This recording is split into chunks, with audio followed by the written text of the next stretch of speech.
Bonjour à tous, j'espère que vous allez bien. Moi, ça va par la grâce de Dieu. Je suis très content de vous retrouver encore une fois de plus dans ce numéro. C'est depuis un temps que nous avions eu à cœur de partager avec vous quelques vidéos sur des enseignements. J'avoue que c'est un projet qui date de très longtemps, mais les jours où on a commencé ça, c'était juste après un moment de prière, je me suis dit, et pourquoi pas faire cette vidéo? Et puis après, on y allait. Et par la grâce de Dieu, quand même, il y a certaines personnes qui nous ont écrit, qui ont réagi, et certaines personnes qui nous ont donné le témoignage de d'autres personnes à qui ils ont partagé la vidéo. Et ainsi donc, nous croyons que au-delà de ce qui est monté comme conviction dans le cœur, il y a un plan de Dieu derrière. Alors faites comme les autres, partagez, écrivez-nous, donnez-nous vos suggestions. Ce sera aussi une façon de contribuer à cette œuvre. Alors je suis Aldo Derelbumba, artiste, dessinateur, prédicateur de l'évangile par la grâce de Dieu, conférencier, auteur, bref, j'ai plusieurs casquettes. Je suis coordonnateur et visionnaire de la structure Identité ASL qui travaille sur la découverte de l'exercice maximal de son potentiel. Et c'est pour ça même que nous sommes décidés de commencer plus tard aujourd'hui, nous parlons d'une procédure importante pour se découvrir. Une procédure importante pour se découvrir. Et dans les numéros précédents, nous avions parlé des éléments basiques ou des stratégies basiques pour arriver à se découvrir. Mais aujourd'hui, nous donnons une procédure importante. Pourquoi importante? Parce qu'il s'avère que la découverte de soi est un voyage, un processus presque à vie. Parce que l'être humain, l'homme est un être dynamique. Il se développe, il est changeant. Et ainsi donc, c'est un voyage de tous les jours. Les méthodes basiques, procédure importante et plus encore méthodique et plus encore profonde pour nous aider même dans notre découverte à mieux encore découvrir ce que nous avions découvert. Parce que l'homme est dynamique, il sait de et l'être humain est un être dynamique comme on l'a dit. C'est pourquoi cette procédure que je nous propose, c'est une interrogation personnelle, une introspection. Une introspection dans laquelle on se pose déjà la question soi-même, qui suis-je et qu'est-ce qu'elle possède? Alors posez-vous cette question, qui êtes-vous et qu'est-ce que vous possédez? Cette, cette procédure importante pour se découvrir vous aidera non seulement à découvrir ou à découvrir une nouvelle casquette de vous, à vous découvrir ou à découvrir une nouvelle casquette de vous, mais vous aidera dans la casquette que vous avez découverte euh, à découvrir encore le fonctionnement, l'essence même de cette casquette-là. Donc ici, nous voulons toucher un peu plus aux origines, au fonctionnement, à la façon d'être même de cette casquette-là que vous avez peut-être eu à découvrir. Alors la première question, c'est qui es-tu? Et la réponse se retrouve facilement dans le livre de Genèse. Permettez-moi quand même de lire. Genèse chapitre 2, le verset 7. Je lis au nom de Jésus. L'Éternel Dieu forma l'homme de la poussière de la terre, il souffla. Dieu a tiré l'homme de la poussière de la terre. L'homme est donc un être tiré de la poussière de la terre. Mais aussi, l'homme est un être vivant. Et en même temps, l'homme a reçu un souffle de Dieu. La Bible, je relis ça, la Bible dans la deuxième partie, il souffla dans ses narines un souffle de vie. Et la troisième partie dit, et l'homme devint un être vivant. Déjà en lisant Genèse 2, verset 7, on se rend compte que la question qui suis-je et la réponse qui est je suis un homme nous révèle carrément qui est l'homme. Au fait, l'homme est un être tripartite. Vous êtes un homme, donc vous êtes un être tripartite. Souvenez-vous, j'ai dit, à ce niveau, nous voulons travailler de manière profonde. À ce niveau, nous voulons comprendre l'essence, le fonctionnement quelle que soit la cassette que vous allez utiliser, vous devez vous rendre compte d'abord que vous êtes un être humain. Et cette compréhension vous aidera à comprendre cette casquette dans ces trois parties, notamment si elle touche aux trois parties, mais aussi elle vous aidera à savoir si elle ne touche que peut-être deux parties, pour savoir aussi comment travailler sur cette casquette-là. Alors, l'homme est un être tripartite, il a trois parties, c'est-à-dire le corps, l'âme et puis l'esprit. Vous êtes un homme, c'est-à-dire vous avez un corps, vous avez une âme et vous avez un esprit. Donc, dans tout ce que vous pouvez avoir comme casquette, vous devez d'abord arriver à comprendre que c'est votre âme, la partie émotionnelle, et votre esprit, la partie spirituelle. Alors, à ce niveau, nous ne tenons pas tellement compte du corps, parce que en parlant de cette découverte, le corps n'est que la partie exécutive. Je ne suis pas aussi en train de dire que le corps est méprisable ou elle ne sert de rien. Non, le corps est d'ailleurs la partie de l'exécution, le lieu où s'exécute tout ce qui est découvert à l'intérieur. Mais je martèle un peu plus sur l'âme et l'esprit, parce que ce sont les lieux où commence cette découverte du côté spirituel ou du côté émotionnel, mais ce sont ces parties-là qui génèrent au fait cette découverte. Et d'ailleurs, même la Bible le dit, c'est par la foi que nous reconnaissons quelque chose. Visible a été créé de choses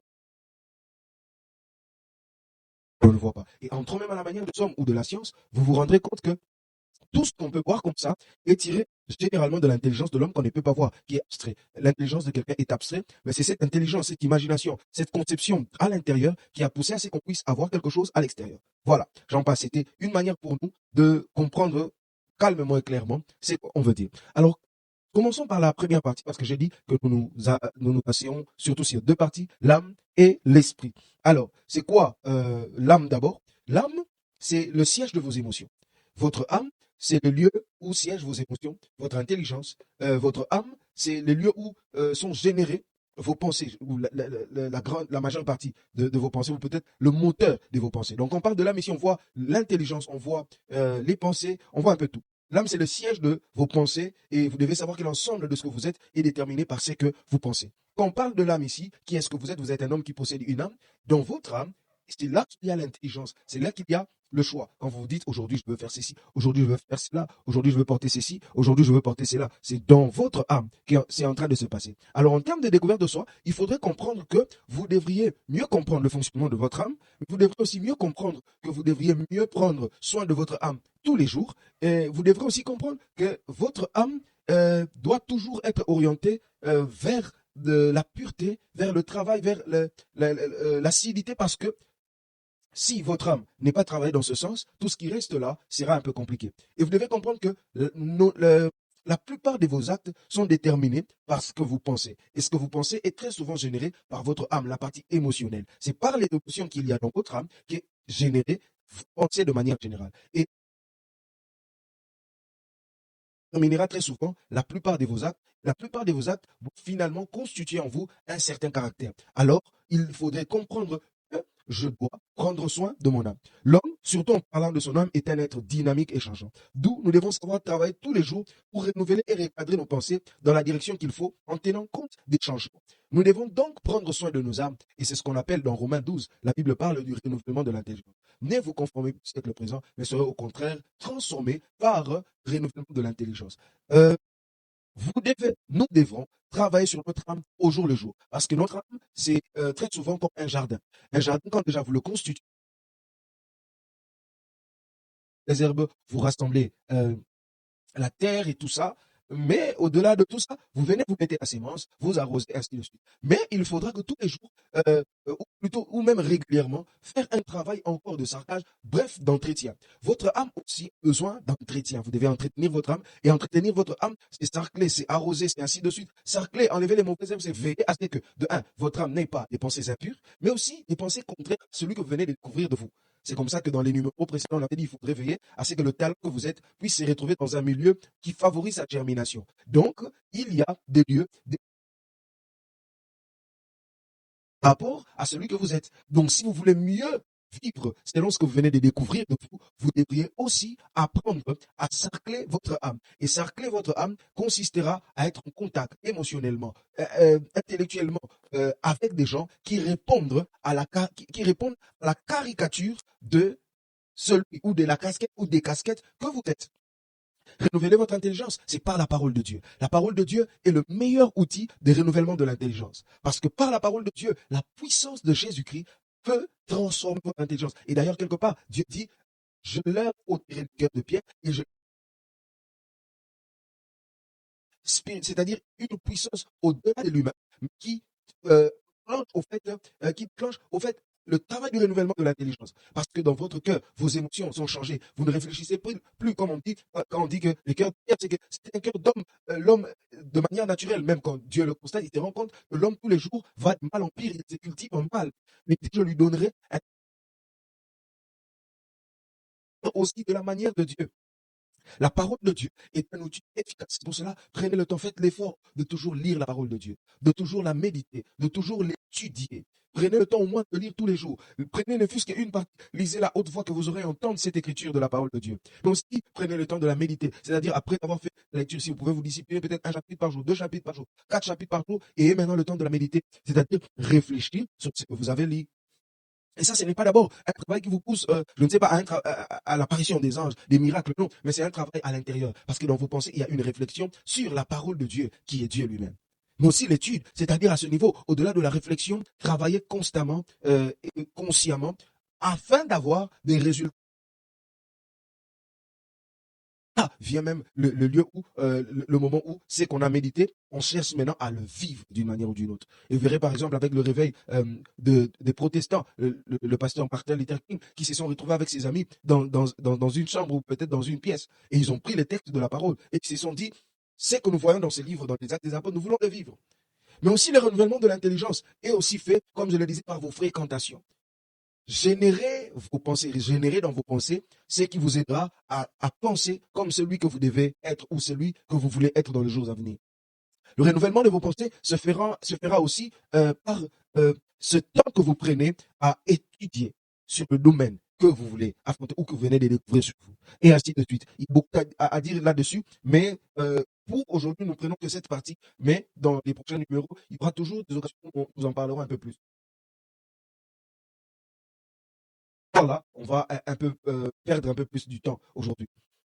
Donc, notre plus grande compétition, notre plus grand combat, notre plus grande rencontre, ça va être avec nous-mêmes. Vous devez vous rendre compte que dans votre âme, il y a ce travail, cette compétition, ces combats que vous devez mener d'abord contre vous-même et pour vous-même.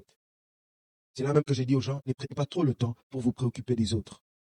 Prenez votre temps pour vous investir un peu plus en vous-même. À ce niveau, qu'est-ce que je me dit? Avoir un aperçu clair de vous-même. Qu'il n'y ait personne qui vienne vous dire ce que vous êtes plus que vous-même. Ne permettez même pas au diable, sous prétexte qu'il vous fait peur, de vous dire ce que vous êtes. Ce que vous êtes, c'est ce que Dieu dit de vous. Et qu'est-ce que Dieu dit de vous? Que vous êtes une merveilleuse créature. Qu'est-ce que Dieu dit de vous? Dieu dit de vous que vous êtes un investissement de lui pour accomplir une mission sur terre. Qu'est-ce que Dieu dit de vous? Qu'est-ce que Dieu dit de vous? Dieu dit de vous que vous êtes son fils. Qu'est-ce que Dieu dit de vous? Dieu dit de vous que vous allez aller de l'avant. Le projet que je formais sur vous est un projet de bonheur et non de malheur. C'est normal en tant qu'être humain de penser quelque chose de négatif. C'est normal en tant qu'être humain de se soucier de foi, de penser. Soufflez-vous vous-même les pensées de Dieu. Soufflez-vous vous-même le courage qu'il faut. Soufflez-vous vous-même l'encouragement qu'il faut. Ne vous regardez jamais mal, parce que Dieu ne vous regarde pas ainsi. Renouvelez vos pensées. Renouvelez vos pensées. Regardez-vous avec les yeux de Dieu. Vous savez, quand Pierre se regarde, il se voit comme un île. Ce débrouillardisme, il essaie de sortir la tête, il s'est dit, je suis un pêcheur, spécialiste de grands poissons d'ailleurs. Mais quand Jésus vient, il lui dit, je fais de toi un pêcheur d'hommes. J'aimerais dire à quelqu'un, regarde-toi de la bonne manière qu'il soit. Ne laisse pas les gens, les circonstances déterminer qui tu es. Prends le temps, regarde-toi dans la glace et dis-toi de belles paroles. Deuxièmement, qui es-tu? Tu es un homme et cet homme-là possède un esprit. Job chapitre 32, le verset 8, la Bible dit, en réalité dans l'homme, c'est l'esprit, le souffle du Tout-Puissant. Souvenez-vous de notre texte de Genèse 2, chapitre 2, le verset 7, la Bible dit, il souffla. Je relis ça encore, la Bible dit, l'Éternel que forma l'homme de la poussière de la terre. Ça, c'est le corps, la poussière de la terre. Il souffla dans ses narines un souffle de vie. Le souffle qu'il a soufflé dans l'homme, c'est ça. Job 30, verset. Souffle là du Tout-Puissant, qui est l'esprit de l'homme. Et il ajoute, il dit, l'homme devint un être vivant. C'est là maintenant là. L'esprit, votre esprit, au fait, c'est d'ailleurs la vie de l'âme. De même que l'âme est la vie du corps, qui détermine même ses actes, l'esprit est la vie de l'âme. L'esprit ne peut vraiment pas être dissocié de l'âme, ou plutôt, c'est très difficile de dissocier, de séparer l'âme et l'esprit. Et comme la Bible le dit, c'est comme la jointure et la moelle. On ne peut pas vraiment le séparer, l'âme et l'esprit. Mais l'esprit a quand même une connotation un peu supérieure par rapport à l'âme. Étant donné que dans votre esprit, vous avez la capacité de communiquer avec le monde spirituel et principalement Dieu. Parce que dans votre esprit, Dieu avait conçu. C'est dans là même que vous allez vraiment trouver l'essence même de qui vous êtes. Alors, qu'est-ce qui se passe? Votre esprit, étant donné que votre esprit, c'est là que Dieu a déposé le système de votre fonctionnement, ainsi de suite. Alors quand Adam pêche, parce que le diable l'emmène à pécher, le diable ne sait pas faire tomber l'homme. Le diable ne sait pas le détruire parce qu'il est au-dessus de lui. Alors il utilise une ruse pour que l'homme lui-même se détruise en désobéissant à Dieu. Et là la Bible dit, car tous ont péché et sont privés de la glorieuse présence de Dieu. Et quand l'homme tombe dans le péché, quand l'homme est privé de la glorieuse présence de Dieu, au fait c'est son esprit. C'est comme ça que Dieu lui dit que tu mourras le jour où tu mangeras. Donc c'est son esprit qui devient inactif ou plutôt moins actif par rapport à ce que Dieu avait prévu pour l'homme. par rapport à ce que Dieu avait voulu pour l'homme, par sa désobéissance. Comme ça que l'homme doit aussi d'abord découvrir son esprit. L'homme doit découvrir son esprit. La découverte de soi, c'est, comme on a dit, la meilleure rencontre à faire, c'est avec vous-même. Mais quand l'âme monte dans cette dimension, il y aura toujours un lieu où l'âme sera bloquée. Et l'âme fera recours maintenant à l'esprit. Et à ce niveau, laissez-moi vous dire, ça ne peut être fait qu'en Jésus-Christ. Ça ne peut être fait qu'en Jésus-Christ. Je pense qu'on avait parlé de ça dans un autre numéro où on a dit la vraie spiritualité qui vous rend dans une éternité. Car Dieu a tant aimé les monde qu'il a donné son Fils unique afin que quiconque croit en lui ne périsse point, mais qu'il ait la vie éternelle. Et Jésus dit, le voleur ne vient que pour dérober, égorger, détruire, mais moi je suis venu pour que les brebis aient la vie et qu'elles soient dans l'abondance. Vous savez, on ne peut réellement être actif spirituellement qu'en Jésus-Christ. Et quand on parle ici, en réalité, dans l'homme, c'est l'esprit. Vous, en tant qu'être humain, vous êtes esprit, vous devez donc découvrir votre esprit. Et comment le découvrir? C'est en donnant votre vie à Jésus-Christ. Parce que la Bible dit dans le chapitre que tout ce qui reçoit, tout ce qui croit en son nom, elle a donné le pouvoir de devenir enfant de Dieu. Lesquels sont les noms de la volonté de l'homme ni de la chair, mais de Dieu. Et Dieu est esprit. Jean chapitre 4. Dieu est esprit. Quand vous naissez de Dieu, vous naissez donc de l'esprit. Et si vous naissez de l'esprit, c'est là maintenant que vous pouvez expérimenter votre esprit comme il se doit. Et vous savez, quelqu'un me dira, mais il y a des gens qui réussissent dans la vie sans pour autant avoir Jésus. C'est possible d'expérimenter des choses spirituelles avec peut-être je ne sais quel moyen. Le problème, c'est que la Bible dit, à quoi servirait-il à un homme de gagner tout s'il perdait son âme? À quoi ça vous servirait de vivre des expériences spirituelles, d'entrer dans une méditation profonde, toucher à des dimensions extrêmes, alors que vous êtes en train de perdre votre âme? Et souvenez-vous, l'âme et l'esprit est rattaché. C'est très difficile ou presque impossible de les séparer. Ainsi, donc, quand vous perdez votre âme, c'est la direction éternelle de votre esprit que vous venez de vendre dans le mal. Mais en Jésus-Christ, quand vous lui donnez votre vie, il vous permet de naître de Dieu. Et il vous ramène dans la nature première qu'il avait donnée à l'homme. Parce que c'est Dieu qui a créé l'homme. Et Dieu qui a créé l'homme l'avait créé pour être comme lui, à l'image de Dieu. La Bible dit, créons l'homme à notre image, selon notre ressemblance. Il l'avait déjà créé avec cette autorité. Et reprendre cette autorité, c'est en Jésus-Christ. Alors, une pause, s'il vous plaît. Donnez votre vie à Jésus-Christ. C'est très simple. Croyez. Non seulement il est mort, mais aussi qu'il est ressuscité pour vous justifier. Donnez-lui votre vie, livrez-vous à lui. Offrez-vous vous-même à Dieu. Romains 6, verset 13. Et Jésus-Christ entrera dans votre vie. Vous deviendrez son fils. Votre esprit sera désormais actif. Et dans votre esprit, vous découvrirez ce qu'il y a à l'intérieur. Et vous allez vivre la gloire de Dieu. Et dans votre esprit que vous allez découvrir le vrai vous.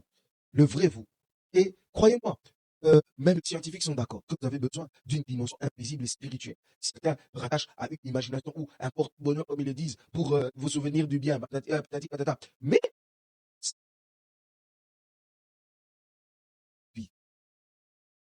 notez bien, vous êtes devenu spirituel en acceptant Jésus-Christ et il a mis des clés et des principes à votre disposition dans votre esprit pour mieux savoir ce que vous êtes appelé à faire.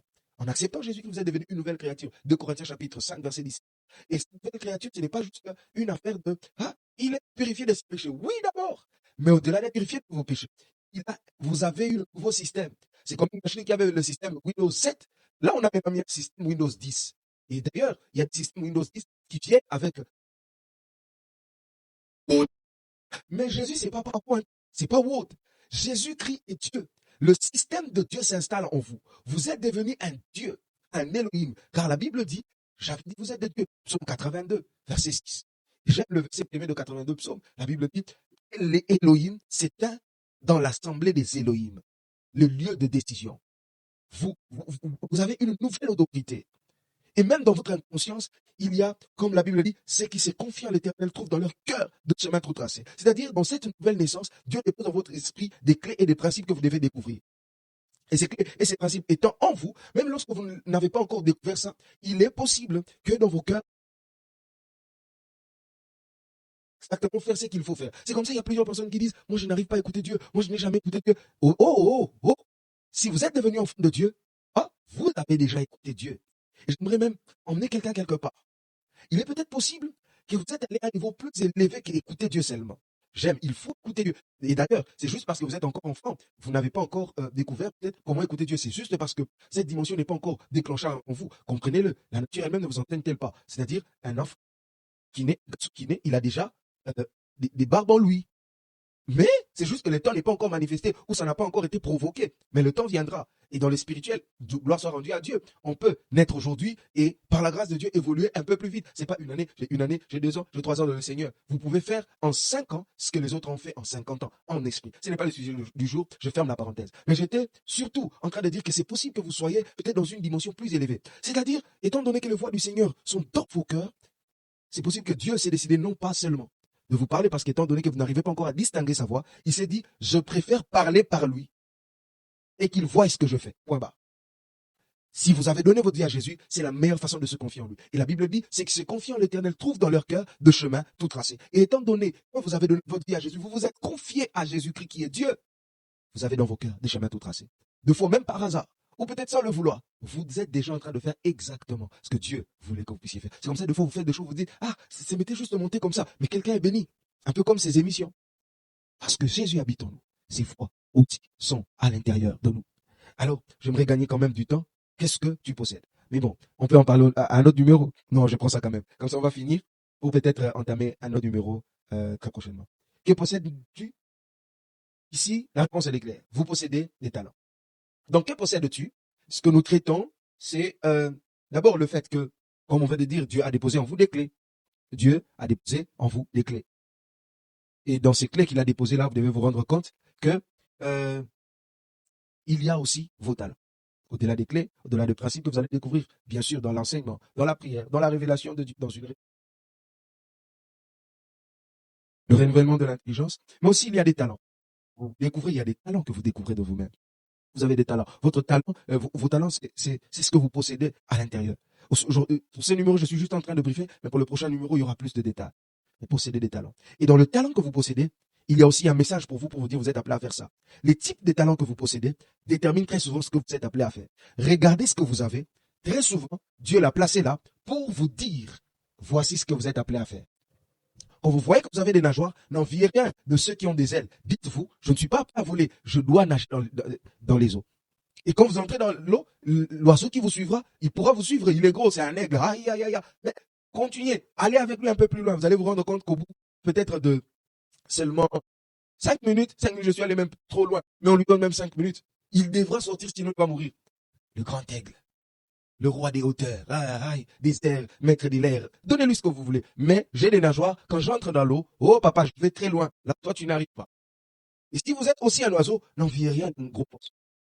Peut-être qu'il peut rester sous l'eau pendant 1 heure, pendant 2 heures, peut-être pendant, donnez-lui ce que vous voulez. Mais moi, je suis un aigle. Je monte. Que vous êtes appelé à faire. C'est comme ça que ce que tu possèdes sera aussi là pour t'aider à te dire ce que tu es. Mais ce que tu es aussi pourra aussi te dire ce que tu possèdes. Alors, c'était Aldo Derel Mumba, artiste, dessinateur, prêteur d'évangile par grâce de Dieu. Je pense que nous nous arrêtons par ici, faute de temps aujourd'hui, mais nous nous revoyons au prochain numéro où nous parlerons des talents, de ce que vous possédez. Alors, j'aimerais prier avec quelqu'un avant qu'on parte. J'aimerais emmener quelqu'un à rencontrer le Seigneur. Vous savez, il est une chose d'aller à l'église, d'être enfant de pasteur et même être participant ou peut-être membre d'une église, mais il est une autre chose d'être enfant de Dieu. J'aime même aller plus loin. Il est une chose d'être chrétien et une autre chose d'être enfant de Dieu, fils de Dieu. Acte 11, verset 26, on a vu qu'ils agissaient comme le Christ et on les a appelés chrétiens. C'est même pas des chrétiens ou peut-être des enfants de Dieu qui ont dit ça, ce sont des païens. C'est un mot qui vient de païen pour, d'ailleurs, c'est moquer des enfants de Dieu pour leur dire, vous faites comme le Christ. Mais un enfant de Dieu, c'est celui qui a rencontré le Christ et qui s'est dit, je m'engage dans le chemin de Christ et ainsi je suis chrétien. Alors il est possible de se comporter comme le Christ, mais ne pas être le Christ, ne pas être enfant de Dieu. Et ce que Dieu veut pour nous, ce n'est pas juste être comme lui, mais il veut qu'on soit lui, car nous sommes le corps du Christ, nous sommes l'épouse du Seigneur. Nous ne devons pas être comme le Christ, chrétien seulement. Ce ne sont pas les chrétiens qui auront aussi. Devenir enfant de Dieu, c'est croire dans son cœur que Jésus est mort pour nous, pour nos péchés, et qu'il est ressuscité pour nous justifier. Donner sa vie à Jésus, c'est cette foi que vous avez dans le cœur, que l'œuvre de la croix, la flagellation de Jésus, la mort de Jésus-Christ à Golgotha, la tombe qu'il a subie et la résurrection, c'est à cause de vous et non à cause de nous. Et vous vous dites, Seigneur Jésus, je crois que tu es mort pour moi, que tu es ressuscité pour me justifier, je te donne ma vie. Dans Apocalypse 3:20, la Bible dit, c'est Jésus qui parle, voici je me tiens à la porte et je frappe. Si tu entends ma voix et que tu ouvres, j'entrerai, je souperai avec toi et toi avec moi. Alors en ce jour, c'est l'opportunité qui nous est donnée, de donner notre vie à Jésus-Christ. Faites juste cette prière après moi, que ce soit mes paroles que je vous prête, mais que ce soit la conviction de votre cœur que vous mettez dans ces paroles. Prions. Seigneur Jésus, j'ai entendu ta voix. Et je sais que Golgotha, c'est pour moi. Ta résurrection, c'est pour moi. Seigneur Jésus, pardonne-moi mes offenses. Viens dans ma vie. Sauve-moi. Dirige-moi. Au nom de Jésus. Amen. Que Dieu vous bénisse, je vais prier pour vous. Éternel, oh Dieu, je prie pour mon frère, pour ma soeur qui a fait cette prière avec moi. Ma prière, c'est que tu puisses tenir sa main, que tu puisses l'aider à être plus important dans sa société, mais surtout que tu puisses l'aider à être enfant de Dieu. Que cette décision qu'il vient de prendre, que ce ne soit pas juste des paroles, mais que tu te saisisses de ces paroles pour, en ce jour, faire de Seigneur ceux qui t'appartiennent. Et aussi que tu puisses les garder dans cette position jusqu'à ce que tu y reviendras. Sois notre Dieu, sois notre Seigneur, au nom de Jésus-Christ. Amen. Que Dieu vous bénisse abondamment. Voici maintenant, toutes choses sont devenues nouvelles. Mettez foi à cette prière que vous venez de faire et souvenez-vous que Jésus-Christ vous aime de tout son cœur. C'est pourquoi cela, il a donné sa vie pour vous. Alors il n'y a rien qui peut vous refuser. Tout ce qui est à lui est aussi à vous parce que vous êtes héritier de Dieu et co-héritier de Christ. Je suis Aldo Derel Bumba, artiste, peintre, dessinateur, prédicateur de l'évangile par la grâce de Dieu. Si vous avez aimé, partagez. Aidez quelqu'un aussi à découvrir son identité et à suivre peut-être une partie qui peut-être n'a pas été intéressante pour vous, mais pour lui. Que Dieu vous bénisse abondamment. À très bientôt. Father, we thank you for what you've accomplished here tonight. Lord, it's only the start. We're excited about Jerusalem, the temple, just a couple of days' time. Father, we thank you in Jesus' name. Amen. Amen. Amen. You guys be blessed.